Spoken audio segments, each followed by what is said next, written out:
But even that puts him above most black boys because at least he had a dad. Good night, son. Love you. Yeah, man. Yeah. That one caught me off guard. I don't want to lie to you. When he said black, I don't know where he was going with it, but I did not like it. Not one.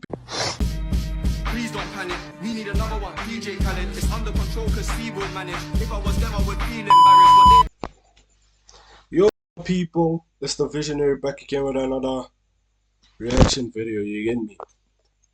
So today we actually going to learn something from the. You get me? Like we're learning now. Clap hands. We're learning 3 lessons you can learn from the Prince of all Saiyans. The Prince of all Saiyans, blood. From the biggest loser to Vegeta. Wait. Yeah, man, make sure you like, share, subscribe, turn on post notifications. And yeah, man, let's get into the video. Innit? Vegeta went from being Dragon Ball's biggest loser to its biggest winner by giving up. Because he learned 3 lessons which I'm about to share with you that will help you learn things about yourself that you aren't aware of. How to escape unhealthy comparisons and how to achieve true happiness in your life. But before we get into that, first we have to go through Vegeta's life, why a mindset that you probably also have led to him being miserable, and the importance of asking yourself why you want what you want. Please stick around till the end of the video for a special announcement about the channel.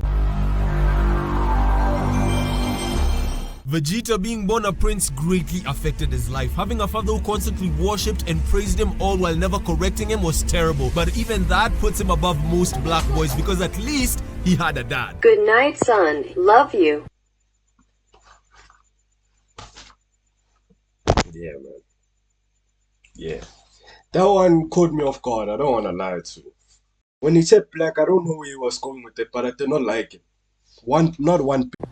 Raising your son, constantly telling him that he's the prince of the strongest and most special race in the universe isn't healthy. Because first of all, it's cap. The Saiyan race isn't the strongest in the universe. It's obviously Frieza's race. I don't know what they're called, so we'll just call them the Ice Cubes. Frieza by himself destroyed their entire planet and killed millions of Saiyans, but they're the strongest, fam? Okay. Anyway, all this praise leads to Vegeta having a massive ego, superiority complex, and a huge sense of entitlement. Bringing us to the first thing we can learn from Vegeta, that we are all products of our environment, and whether we like it or not, our environment shapes us whether positively or negatively, and it's important to be aware of this, which is why Vegeta breaks down when he fights Goku for the first time. Here's a man who's lived his whole life knowing he's hot, but here's a filthy basic Saiyan of normal birth who's not only competing with him but beating him in a fight. This disconnect between what he believes and reality starts to feed into his insecurities, that maybe he's wrong, maybe he's not as special as he thought he was, and like the baby he is, bro decides if he can't win,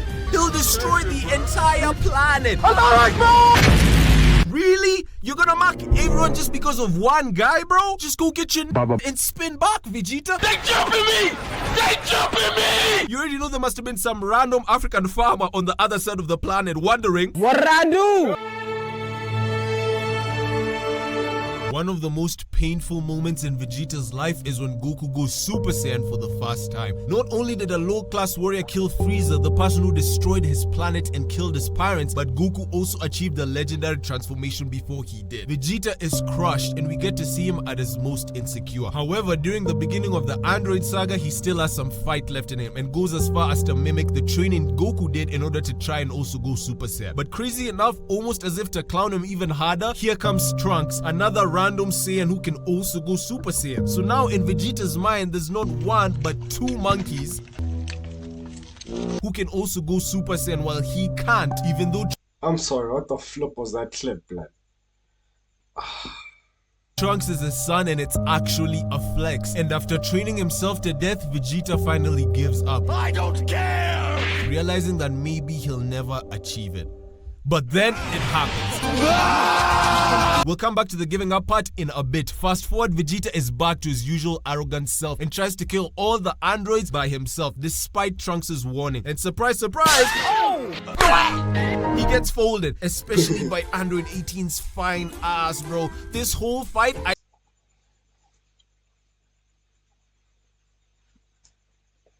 gets folded, especially by Android 18's fine ass, bro. This whole fight, I just kept thinking, give it to me! Give it to me! Just give it! We must stay focused, brothers. Vegeta was able You're a prick for that. Because you're saying we must stay focused after... to achieve Super Saiyan here by giving up because he asked himself a simple question: why do I want to go Super Saiyan? And realized that he wanted it because he felt that his life was worthless if he wasn't a Super Saiyan. And this is our second lesson: how you choose to measure yourself determines the nature of your problems. Let me explain. If what we consider success or failure is poorly chosen, then our lives can easily fall apart. I'll use myself as an example. Recently, I've been having an unhealthy obsession with YouTube. Slowly over the past 6 months, I'd only watch YouTube as the first thing when I woke up and as the last thing before I slept. Okay, that last part maybe wasn't 100% true. I'd also look at some nudes I got before I slept sometimes. What? A man has to eat, fam? But I noticed the more and more time I spent on YouTube, the more miserable I got. Here I was getting pissed every time I saw a YouTuber I knew was better than me get more views, or worse, content which from my own delusional, arrogant perspective I saw as trash get more views than I do. I'm a super competitive guy, so everything I get into I try to be the best, but seeing someone else get more and more exposure started to erode at my sanity. It was a terrible cycle. And I don't want to lie here. I was like this when I started YouTube, and then I saw how long they've been doing it, and then I was like, you know what? Another thing is that I need to change my mentality. If this is something that I like and I want to compete with people, like, I shouldn't look at it as how he was looking at it and being miserable and stuff like that. Now I need to relax, man. So with that lesson, I get it, but it's kind of like a different motion, basically. until finally it hit me and I asked myself, why do you want a successful channel? And here's another thing we can learn from Vegeta. Question why you want the things you want and actually be honest with yourself. And after digging deep, I found the reason. It's because I think I'm a failure. And if I can get a successful channel, maybe I'll stop feeling like one and can be happy.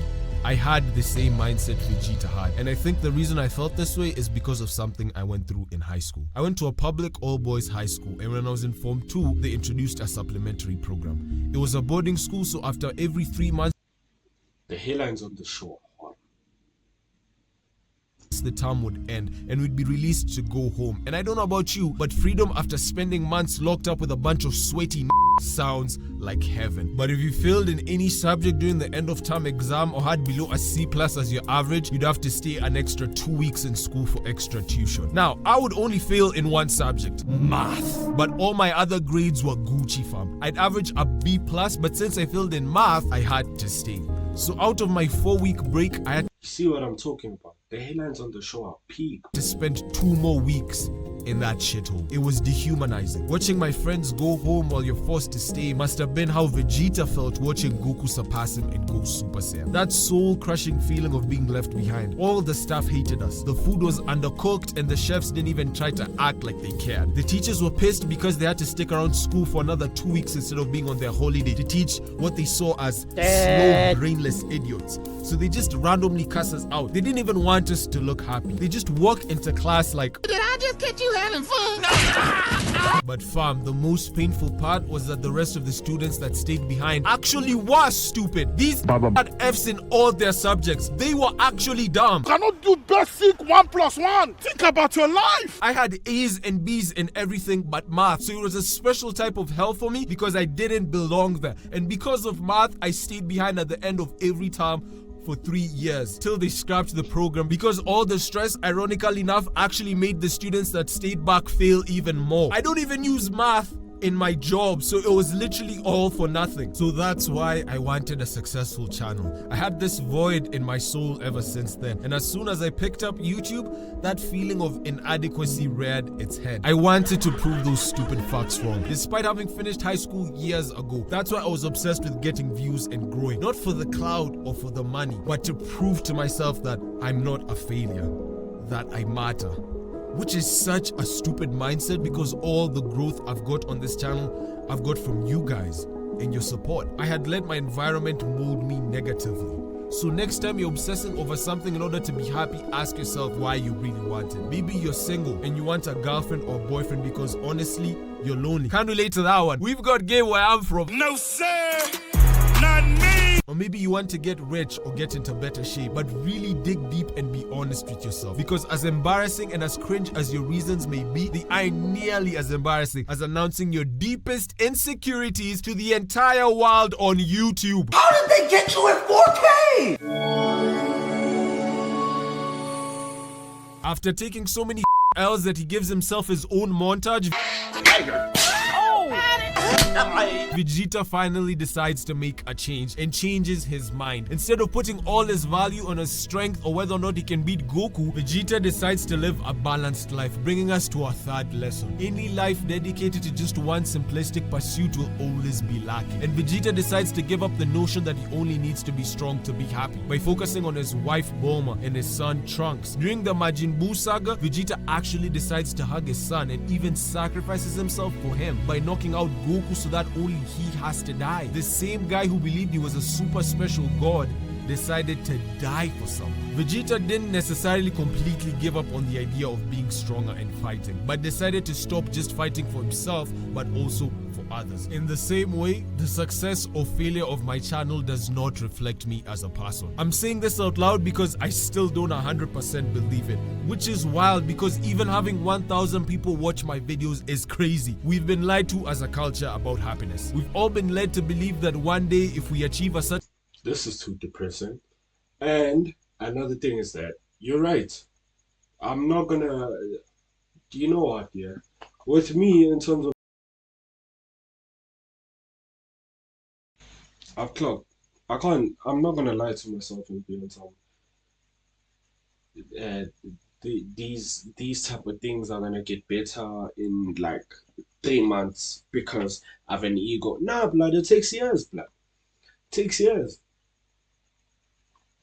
It takes years, blood. Man, I'm here for it, blood. I'm doing this because I like it.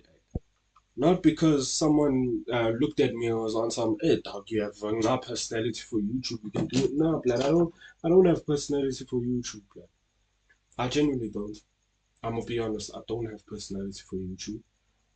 But I have the drive for it, I have the ideas for it, and that's what I'm doing basically.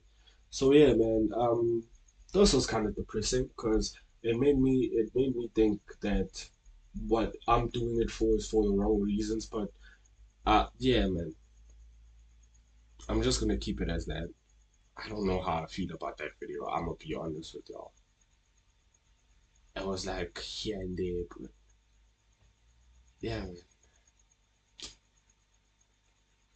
You know when a video starts, it's peak. Take care and peace. Right.